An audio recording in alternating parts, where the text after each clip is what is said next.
Thank you. I love connecting with colleagues who I learn about, and then I find that we've got these overlapping interests and passions, and some overlapping and some divergent expertise and that sort of thing. And so I saw a number of your videos and the people that you were connecting with, and I thought, wow, I've never met this woman. I've never interacted with her, so I was looking forward to having this opportunity. I would just love, I mean, I don't have an agenda on this other than to really get to know you better. I'd really like to get you.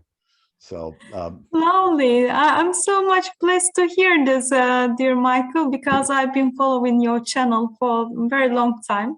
I watched many videos and all of them are so inspiring. Your guests and your questions and your own stories between them. They really, they are also so honest, so from heart to heart touching. Thanks a lot for doing this. well, thank you. Thank you for saying that. Yeah, I was impressed. The several of your videos that I've watched, I was impressed with I mean, your background, and I want to hear more about this because, your background in AI and artificial intelligence and computers and things like that. And then of course you've got this artistic side, and then you invite these amazing, scary, doomy sort of people to be in communication with you. Do me. So I've been curious how you hold all that, and also more personally, kind of the way that I've been asking the various post-doom conversants, what was your worldview growing up, and then how did you make the shift, and was it gradual or sudden? How did you come to the worldview that you now have? But before we even go there, for anybody, assuming that maybe we do make this public, or either one of us or both of us, anybody who's not familiar with you, if you could just say a little bit about your own work, what you're proud of, sort of what you're known for, and that sort of thing, to help people get a sense of who you are. And then obviously we'll go deeper, but just quickly here at the beginning, help people understand who it is that I'm talking to. Lovely that you asked these questions, and lovely that you sort of summarized. Just for people who don't know me yet, I'm Beril, called Beril. It's a Latin name. It's the name of the stone and also beryllium in periodical table. So it's not from any specific language, but it's universal, just like my heart. I'm not feeling myself from any specific place, but I belong to this universe and the planet, which I love so much. And I'm not from religions, I'm not from cultures, I'm from the Mother Earth itself. This is how I see myself. And without names and titles, only my love and fears of my own, my little being. I'm little part of this beautiful nature itself. Like those flowers behind me, we all come and go. I'm one part of this. But apart from this, in this limited time here, we all do work, and we work some places. We try to contribute. So that I studied electrical and electronics engineering. And when I was studying electrical and electronics engineering, I focused on signal processing and machine learning neural networks, because I wanted to know how human brain looks at things, understands the things, makes decisions. So that drew my attention to understand how human brain works, and also how I can use this understanding of machine learning to process signals. And as signals, I used images from satellites. So I looked at views of our beautiful planet from satellite pictures. And in my PhD, also in my postdoc, I did a habilitation study. In all of them, I used satellite images with machine learning and AI methods to look at our planet. What things are changing, what vegetation is changing due to human-caused impacts, what is the heat stress, how the animals are migrating, how they are giving response to the changes that we are doing. I didn't study directly climate science, but everything that I looked was directly related to climate-related issues that human-caused impact on our environment. And that was one thing which was making my heart broken every time when I see species getting less, green areas getting less, water is getting dirtier during my day job. But apart from this, from birth, I've been always a lover of nature and a lover of animals, all kind of species. And during my childhood, we moved a lot. Now I'm living in the Netherlands for a very long time. I'm Dutch, and I'm living in the east part of the Netherlands. But during my raising up, I traveled a lot with my parents due to my father's job. And we stayed all the time, small, tiny places. And I didn't have immediately friends to communicate, and nature, animals, plants were the only thing for me to get in touch, to enjoy. Also, there was no internet like something. Now kids have mobile phones, apps, games. We didn't have such things. So I'm feeling blessed. Yes. Nature was only thing that looking at stones, finding bugs, looking at birds was the only game that I could do. And one of the game that I do was looking for ladybirds, these small red bugs. And the game was finding one, and I take them in my finger and I make a wish. Then when they fly, if they fly immediately, that means that wish will come true quickly. And if they don't fly, and if I'm forcing themselves to fly, and the wish doesn't come true, like that was the game. And when I was looking for ladybirds around, I realized that it's becoming more difficult to find them around, and it's almost impossible to see them at some point. And growing up, I really felt like nature is disappearing before my eyes. And it was already breaking my heart. And I was really bookworm, and still I am, I think. And I started to look at books related to our planet Earth, and that time I realized, for instance, limits to growth, and what the lines are trending, what things are going. And I'm curious, when did you encounter limits to growth? I think I was around 12 or 13, and that time I didn't maybe really understand the book, but at least I've seen the graphics, which really made sense to me, or the general idea of how the trends are going. It's really made a picture to my mind, like around 3000, I thought that time in my mind, it's going to be uninhabitable planet. And that time I didn't assume that it will make impact in my lifetime. So I was still like all the other people are still doing, maybe many people, not people who watch your channel, I'm sure. Many people outside there are still thinking probably it's far ahead.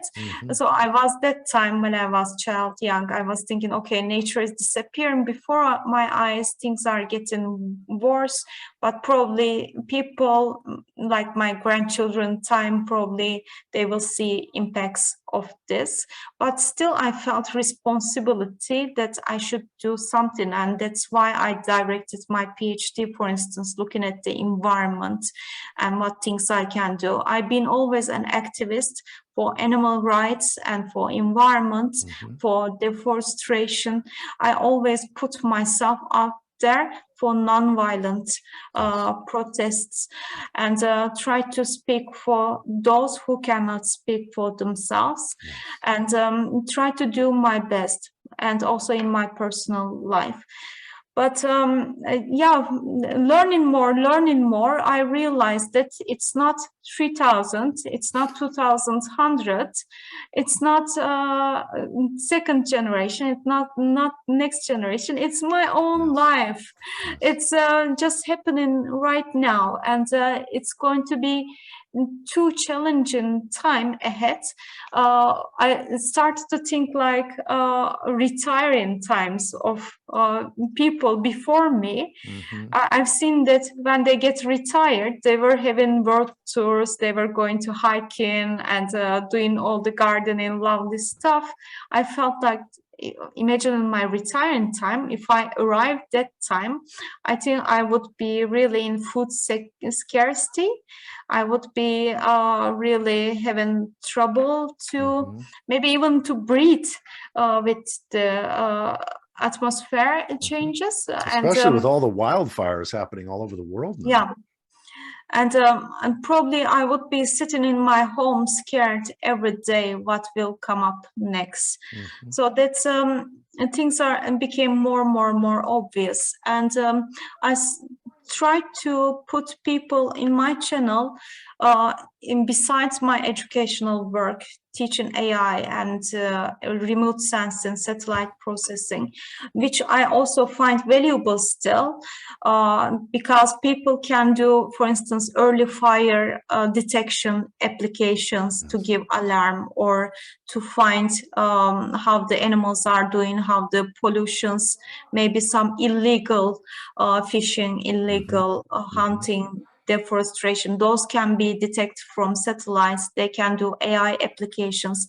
I still try to teach the techniques, but I try to pull anyone who can speak for the climate emergency to speak, and those are people generally labeled as doom, unfortunately, and I'm myself also for doing this labeled as doom, and I don't care, because I would like to speak the truth, and I would like to learn myself. While learning, I want to share what I'm learning, and not for scaring anyone. The purpose is to accept what it is, first of all, as it is, not reject, not closing our eyes, and being honest to ourselves, being honest true to our hearts, and living the best life that we can. And if we can do something, doing it right away, not postponing.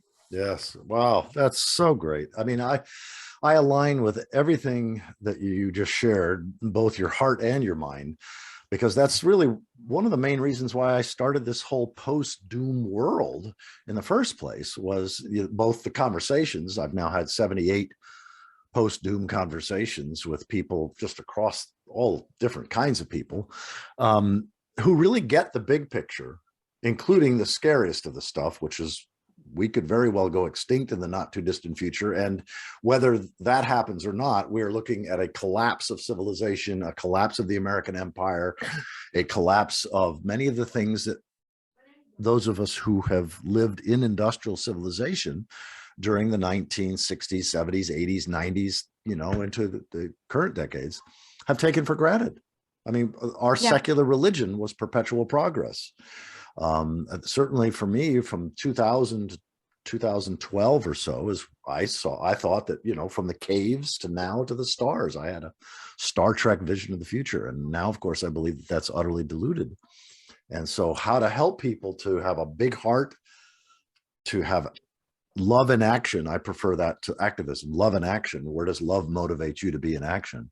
But to be engaged with compassion and generosity and a heart of trying to make a difference at whatever scale and whatever communities you find yourself in, without worrying about the things that are out of our control, the tipping points and runaway feedback and all that kind of stuff, but to basically be at peace with our mortality individually and collectively, and to recognize that we're not separate from nature. We're part of the body of life. We're an expression of the body of life, where we grow out of the planet in the same way that apples grow out of an apple tree. So that sense of identity and relatedness, but also the fearlessness that comes from recognizing that death is essential in the universe. Death is no less sacred than life, and that death and extinctions are a part of the way of things. So then once we no longer have that fear, then we can be engaged, however love motivates us to be in action. And that's one of the things I've appreciated about, I want you to say more about your YouTube channel, and your conversations, as well as your video logs. You've done a number of, little vlogs. And so say more about that, because what you embody in a way that I don't see a lot of people your age embodying is a deep heart and love of life, and a commitment to life, not just human life, but to the biological ecosphere and to other creatures. And being honest when you're feeling depressed, being honest when you feel overwhelmed, not trying to hide that. And yet ultimately you keep coming back to true north. You keep coming back to, where can you make a difference? Where can love motivate you? What conversations can you have with others, and then bring them to light on your YouTube channel? So say more about your how you got into the work that you pursue in your YouTube channel, and then what have been some of the conversations that you found particularly useful or inspiring or helpful? Yeah, first of all, in my channel, I don't try to be perfect, and I don't try to pretend like I could ever be perfect. And I think that also shows my humanity, human being, that I'm a human like everyone else. Sometimes I'm sick, sometimes I'm doing well. And if I put perfect videos, I know how to use video editors, and I know how to put good music. I'm so much blessed. My boyfriend is doing wonderful music, so unique. Sometimes I put that, but sometimes I don't have time like anyone else. I also need to do laundry and clean the house and respond to emails like stuff. And don't trying to be perfect. I think that also allows other people to respond and react like I'm real. I'm not trying to pretend like anything. And if I don't know anything, I just say it. I don't know this. I don't try to pretend like, I've got associate professor title at the moment. I most of the time don't use my title because I want people to see me as I am. We just came here naked, without any title, without any name, and go out naked. And this is our nature. Just I try to be as myself if I can. But on the other hand, I cannot claim that I can always do that. Yeah. And what I learned from doing the channel is that even the most fearful thing that we find out is just the way of that we look at things. And even that one could be something joy. That sounds maybe crazy, but when you say, for instance, collapse of the civilization, that's like, wow! Yes. I mean, for many people, it might be like, wow, might be. But on the other hand, of course, I do not wish this to happen. I do not love it. I mean, I'm not crazy by having fun of the collapse. Yes. But if we accept this as it is, this is where things are going. And when I align with what it is going, not swimming against the river, but being flowing with the river, I can enjoy the river. And I can be, if it's collapsing, what does it mean collapsing? It's not collapsing on top of me. That's if it's collapsing, it's virtual, first of all. And nothing is happening to me breathing right now. Nothing happening to me tomorrow with the collapse. I'm the same Beril tomorrow, whether civilization is collapsing or not. That means things are changing, and I can align with the changes. I can try to look for like-minded people, like yourself, like other people are communicate.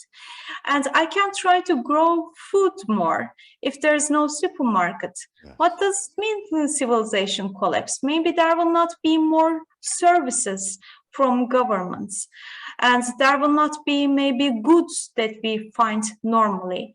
There will not be repairmen, or when you open the tap, there will be no water in your house. Those kind of things are not pleasant, but not scary. Because if you align with the flow, you can find ways to Adapt yourself to where it is going to. I started collecting rainwater. I started learning for how to clean the water, how to grow food, how to make winter food, That's and how awesome. to repair things myself. And if I'm sick, can I find medicinal plants in nature? Just learning how to do things without the things that civilization offered me. And civilization is still there. I still have medical doctors. I still have services. Still, there's tap water in my house. I know many people do not have. In Madagascar, they are in hunger. I'm aware of this. But many people who reach to this channel, they've got still everything. And it's not a reason to panic right now.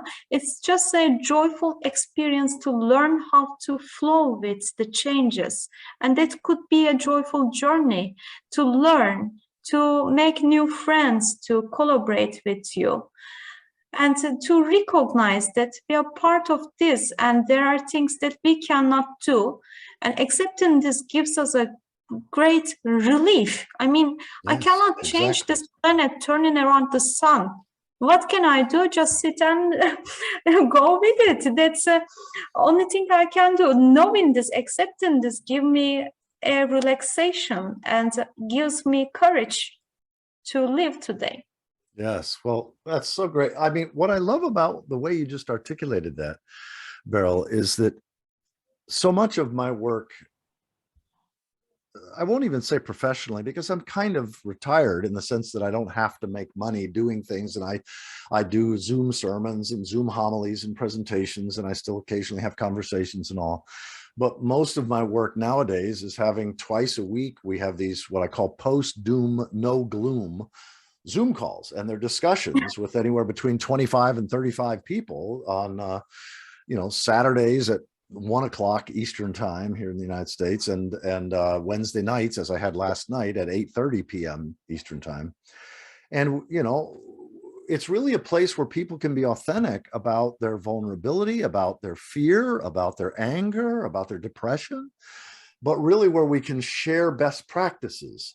And what you've just articulated is almost in some ways a spiritual worldview that is a way of holding the nature of reality that allows you to, most of the time, not be paralyzed, not be simply in despair or depression, but to find where are those things and what are those things that you can do, that you can learn, that are practical, that help you to live in right relationship to reality, is my way of saying right relationship to God. I use the word God and reality interchangeably.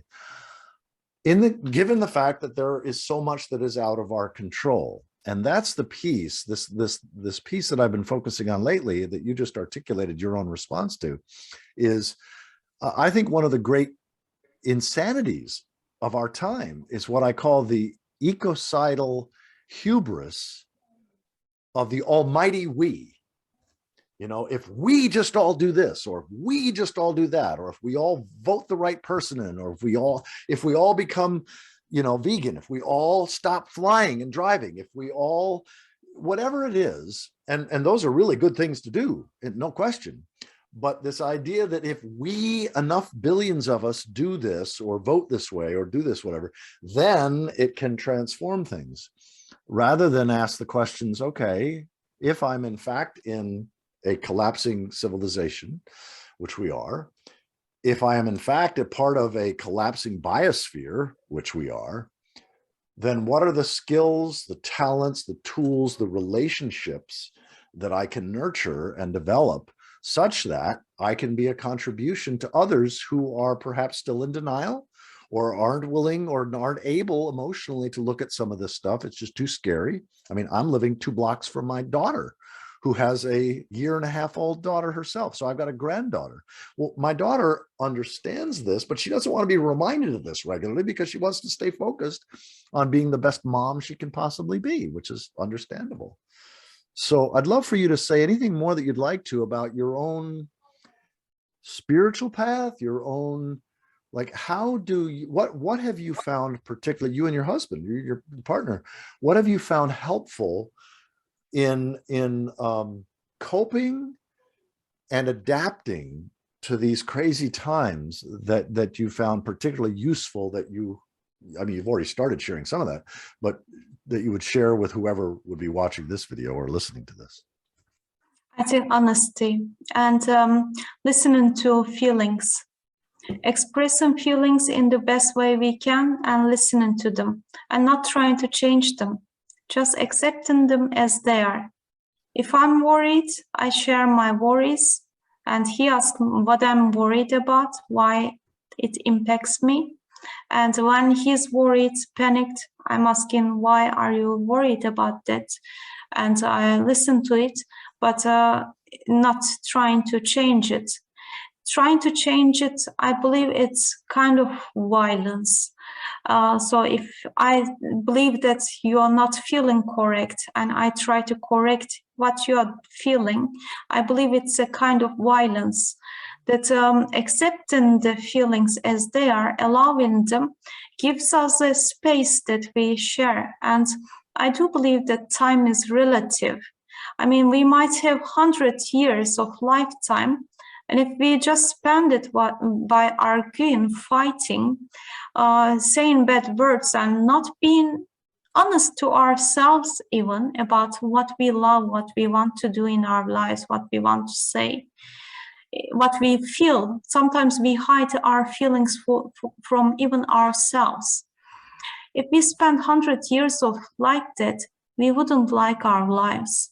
But if we spend 5 years with joy, with learning, if things are changing, just get curious out there. Why things are changing? What can I learn from it?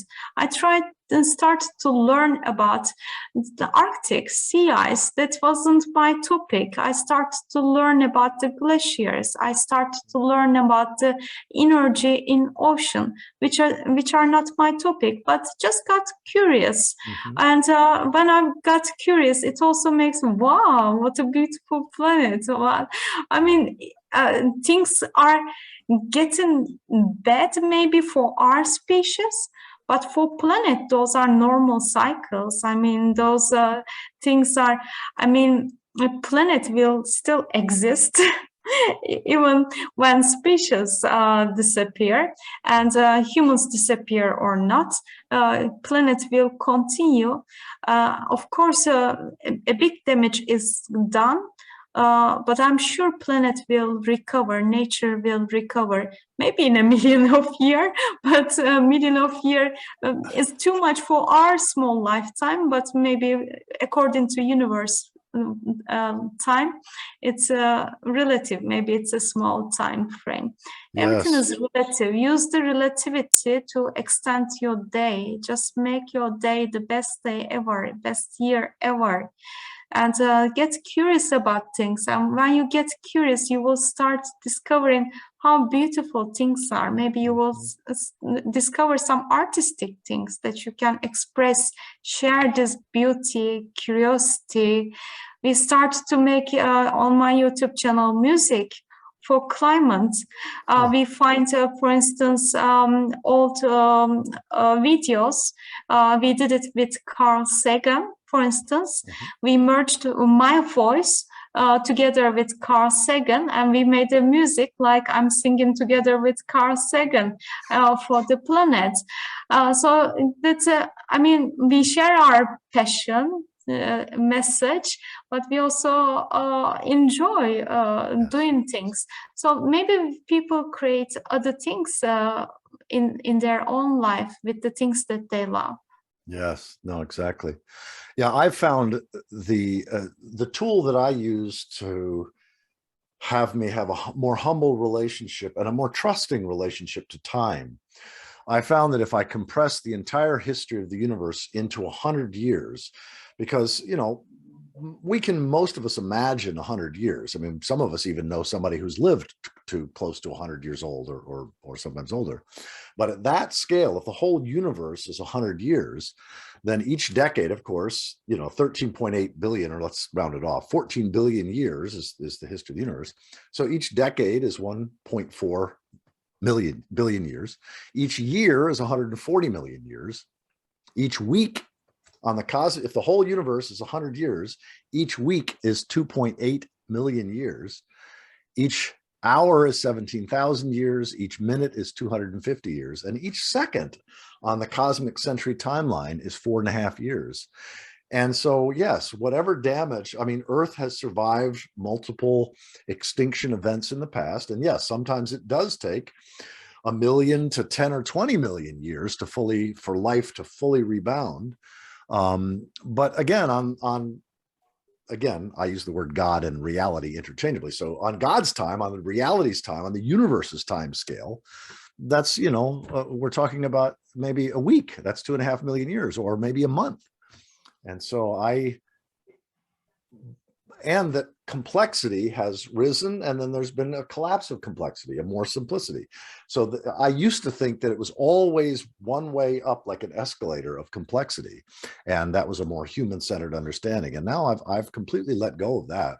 And so my faith, if you want to use religious language, my faith is in the universe. My faith is in time.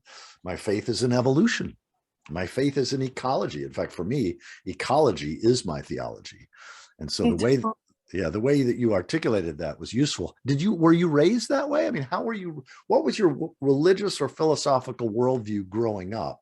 And then how did it become where you are now? And who have been the mentors or the teachers that you found particularly helpful or inspiring? Maybe that was a little bit luck, but maybe a little bit painful also when I was a child. It wasn't really allowed to speak about religion-like things in our house. And I wasn't. Where are you in the birth order? Are you the oldest, the youngest, middle child? I'm the oldest. I've got one brother, younger than I. And we weren't able to ask questions to our parents about what is prophet and what are the religious books, what they are saying, where do we go after we die, and things like that. Our parents used to tell us, just go and read, find out.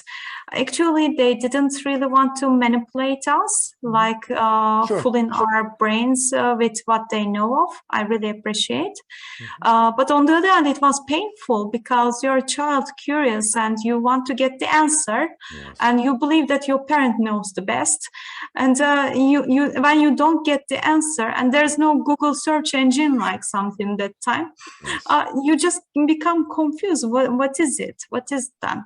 And as I'm so much engaged with nature, sort of nature was my God. Nature was what I understand things, the most powerful things. And when I look at nature, a tiny small seed breaks down, grows, and just pushes the earth, then grows, becomes a huge tree, bigger than I, that I can climb on it. From this kind of seed, how can it be possible? Who is doing that? So it was quite clear to me that intelligence, God, love is the force in everything, everything. And love, God, whatever you say, is the force making this turning. And I grew up reading a lot, almost all the religious books possible, trying to find my own direction way. I'm so much engaged with Christian religion because of my growing up places probably as well. And I know Bible as much as many other people in my growing up areas and current places. And but I don't want to title myself with any religion or spiritual idea at the moment. Maybe title with nature and planet, universe, love only itself. Maybe that allows me to be even more free. Yes. Well, it's interesting what you were saying. I just yesterday or day before yesterday, I finished writing an essay for publication next week in a online publication called progressingspirit.com. And the title of my article, I've in the last few years, I've come to spell the word God, G, earth emoji, D. So the earth is at the center of whatever I mean by the divine or God. God, G, Earth emoji D. And so the title of my essay is, My God, What Have We Done? And basically, God as the Earth emoji is a sacred name or a mythic name, a proper name for nature or for the universe or for life. And so what have we been doing? How have we been thinking? And how have we been feeling and acting in ways that have been violating the integrity of life, the body of life? We have not been treating life as divine. We've been treating it as merely a source of resources and a place for our waste. Well, that's not sustainable. And so now we're dealing with the consequences of that. And so I had a lot of fun because the movie Don't Look Up, I think I've watched it 3 times now, Connie and I. And, you know, I agree with Neil deGrasse Tyson. To me, it's a documentary. It's basically, this is actually how our culture doesn't pay attention to science. We don't treat science as God's evidential word. We don't treat science as modern day revelation. We treat science in a secular way, and many religious people still have a very otherworldly notion of things. I'm a religious naturalist. I'm a sacred realist. And so my creed is real simple, 6 points. Reality is my God. Evidence is my scripture. The history of the universe, epic of evolution, is my creation story. Ecology is my theology. Integrity is my spiritual path. And fostering accountability or promoting accountability to the future, right relationship to the future, is my mission. And that's really sort of the essence of my worldview. And that's one of the reasons why I was looking forward to having this conversation with you, because, you know, you're the age of my daughter, and yet you have this what I call ecocentric, this life-centered spirituality, or, you know, whatever you want to call it, but that also has a practical element. And I just deeply resonate with that. And I encourage anybody watching or listening to this conversation, go to Beril's, her YouTube channel is just her name, Berilsirmacek. And check out her work there. But Thank you so much, dear Mike. But I'd love to also just, anything else that you'd like to say about how you understand our current times, and then what would you say that would be encouraging to a young person, and then what would you say, and would it be different, that would be encouraging to an older person? So anything that you'd like to share about that in terms of what message, or what would you share with somebody who, say, in their teens or 20s, who's struggling to understand the world and make sense of it, and, you know, where to be engaged and where to not just stay depressed or overwhelmed? And then what would you say separate to somebody who's, say, in their 50s or 60s or 70s, that would be encouraging? Maybe I will start other way around with the oldest person. Also connecting it to spiritual perspective that you mentioned, because I wanted to add a little bit from my own story as well. Like almost 10 years ago, I had an experience of leaving my body. That it was in hospital. I had a traumatic event, and it was clinically, I left my body, and doctors didn't expect that I will continue. And that's moment, I don't want to frame it with any religion, because also it wasn't framed with any religion. In my perspective, suddenly, what happened is I just started seeing everything. And my body was only part of the everything. And I loved my body, appreciated my body because of the journey that I did within itself. But I also appreciated everything around so much.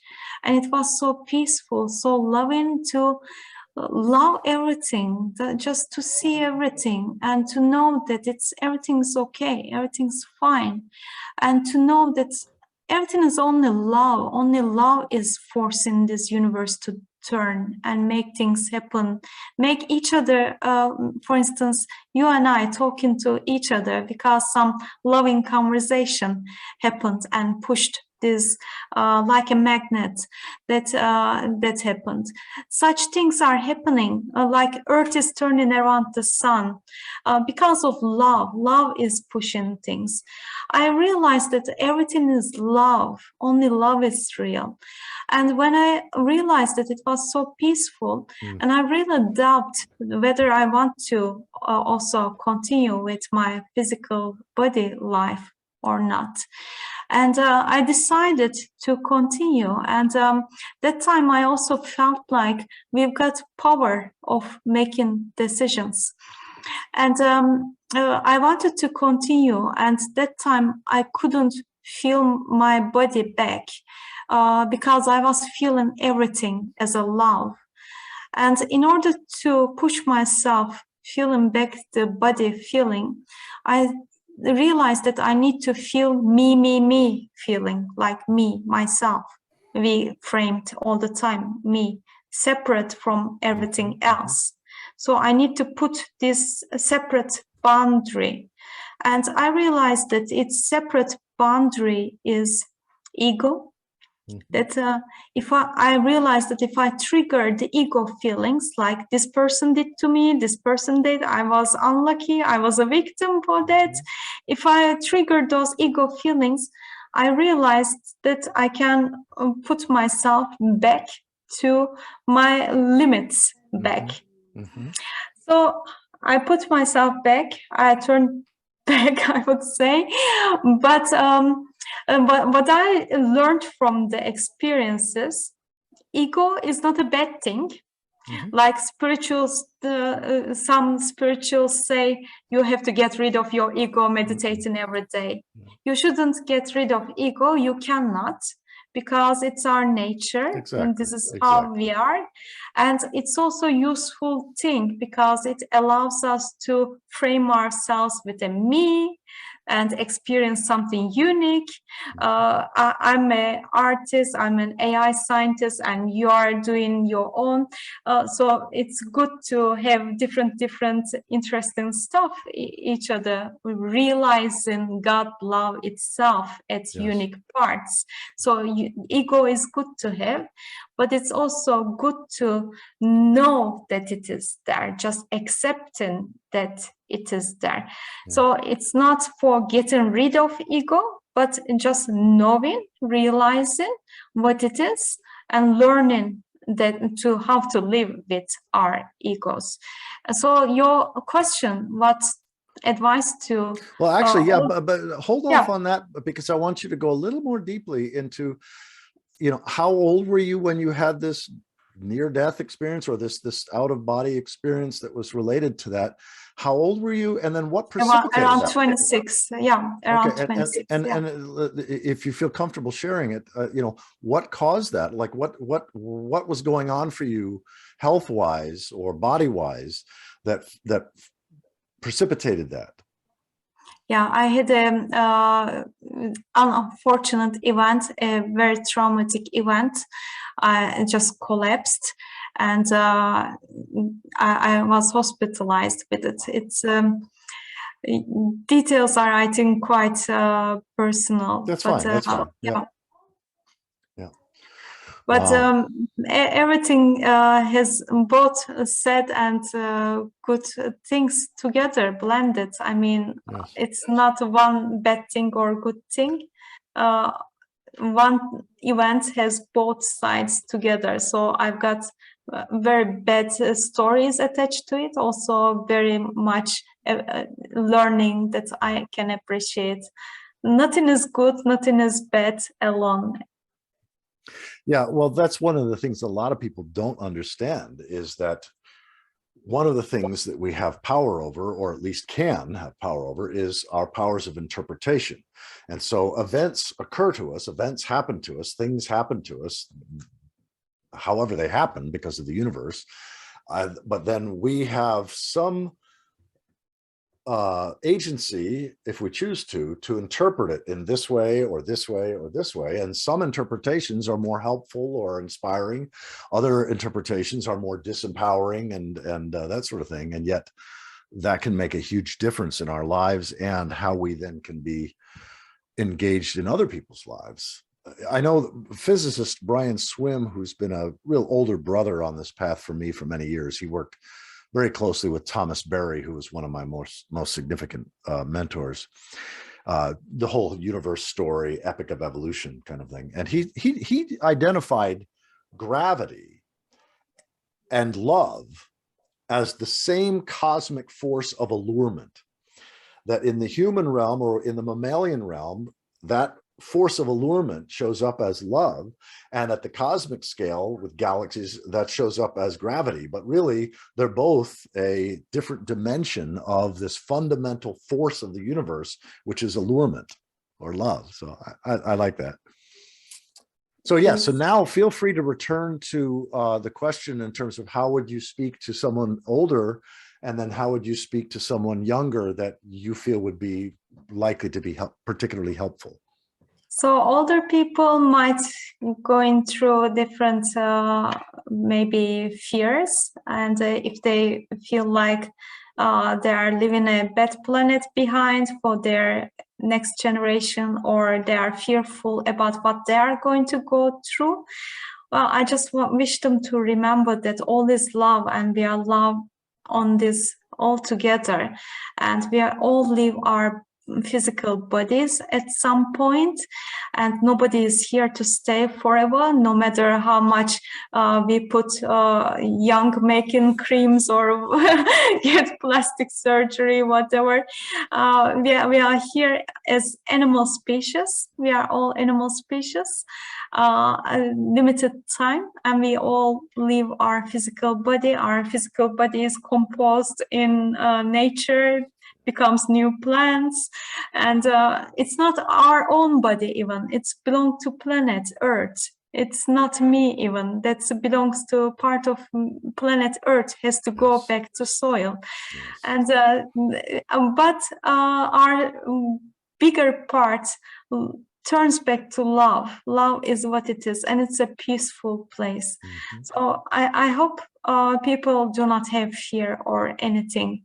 And for younger people, if they are feeling worried about climate or anything, just as I said, be curious. Try to learn what things you can do, and also accept things when you cannot do anything. Just like in river, you try to not to swim across the river opposite side, try to go flow with it. Maybe going with the flow, you make right and left, find some nice things around, nice friends when you're flowing it, and that's the journey. And when it's in the journey, you can still make nice things within the river maybe itself, learn nice things within the river itself. When you're feeling fear, just find a way to express it. Don't try to suppress it. Don't think that you're abnormal, you're crazy, you're mad like something. Or if people tell you that you're worrying for nothing, if people are judging you, it's just ignore that. It's your feelings are valid. Your every feeling is valid. Yes. And you also do not have to be happy every time. Exactly. Happy is only one feeling within millions of other feelings. And all of the feelings are extremely valuable. All of them are telling something.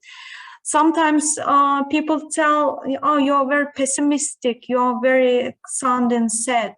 But if it sounds like sad, then that's the emotion within that self, and it's also valuable. All the artists in the past, all the poets, writers came from a pessimistic point, came from a sadness, grief, came from something that broke their heart. And they came up with a beautiful science, beautiful art, beautiful music, beautiful painting. Put it out, valuable, do not suppress it. Whatever you feel is valid. Amen. Accept it, hold it. Yes. Amen. That's so valuable for any age, really. I mean, it cycles back to what you said earlier in this conversation, is that to be honest, to be authentic with what you're really feeling and thinking in the moment, and being with that, and not making it right or wrong, not trying to change it, but just to totally be with it, then allows the universe, what I'm calling God, earth emoji, reality, to do whatever it's going to do with it. But it also, as you just pointed out, that can be the source of creativity, artistic creativity, poetic creativity, in many, many ways. And in many ways, you know, I wanted to ask you one other question related to sort of the theme of my own work these last 3 years, which is post-doom. You know, the only way to be post-doom is to allow yourself to first feel doom, and then to move through it to a post-doom space. And anything that you would like to say, anything that you would like to say about just the concept of being in a post-doom heart, a post-doom mind, and post-doom living. Well, it's all perspective, how we feel about how we frame doom. We can also have fun of it, and we can also see it like ourselves lucky, maybe, and because we've got luck to learn about new things. We've got luck to connect each other, discuss things worries us a lot. We've got luck of becoming so vulnerable in our lifetimes. First time maybe in so many years, all the scientists, professors, and everyone putting themselves online. That things are terrible, terrifies me, and I cannot do anything. I just cry about it. They become vulnerable. Maybe we are lucky that to experience the beauty of being human. Yes, yes. I mean, one of the things that I appreciate most about Guy McPherson and Kevin Hester, but especially Guy, because he's been doing it for so long, is, you know, really articulating not just this perspective of really being in touch with what love motivates you to do in these contracting, collapsing times, but also gallows humor, I think, as a stage of grief, not just denial, anger, bargaining, depression, acceptance, and then, as Paul Trafurka talks about, finding the gift on the other side of acceptance, which also for many of us includes compassion. I see compassion as a stage of grief, that on the other side of acceptance is then compassion for others. But Guy McPherson was the first person who I heard talk about gallows humor as a stage of grief. And I find that very helpful, keeping some gallows. In fact, that's one of the reasons why I love the movie Don't Look Up. It's gallows humor writ large, you know. Maybe it's an opportunity to look ourselves from outside also, to see ourselves a beautiful small being who cannot do anything and worries, and just put a compassion. Yes. Okay, little creature, you cannot do anything, and just be okay with it. Yes, beautiful. That's all I can say. Yes, no, that's perfect. That's what a wonderful note to end on, is that having compassion for ourselves, and then what then transforms from that, only life knows, but it's usually going to be really good. Thank you so much for giving me this opportunity. Thank you. Thank you, Beril. So, yes. So I will send you the link to this, and I may end up putting it up on my own channel too, but you should feel free to use this however you'd like. I've really enjoyed this opportunity to get to know you and to allow you to share not just your thinking, but your heart as well. Thank you. Thank you so much for this opportunity. If you don't mind, I can also share on my channel, but if you want to put on your channel, I really appreciate to reach to new people as well. Great. Yes, I'll plan on doing that. And for anybody, you know, what are the ways that people can find you on, I mentioned your YouTube channel, but mention other ways that people can track you down and find you on Twitter and that sort of thing. On Twitter, you can just search my name, surname. Okay, good. Yeah. Great. Okay. Thank you, Beril. Thank you so much. Thank you. Have a great day. Thanks a lot for your time and wonderful questions. It's a big blessing to know you. Cool. Thank you. Thanks a lot for what you're doing. Have a great day. Thanks. You too.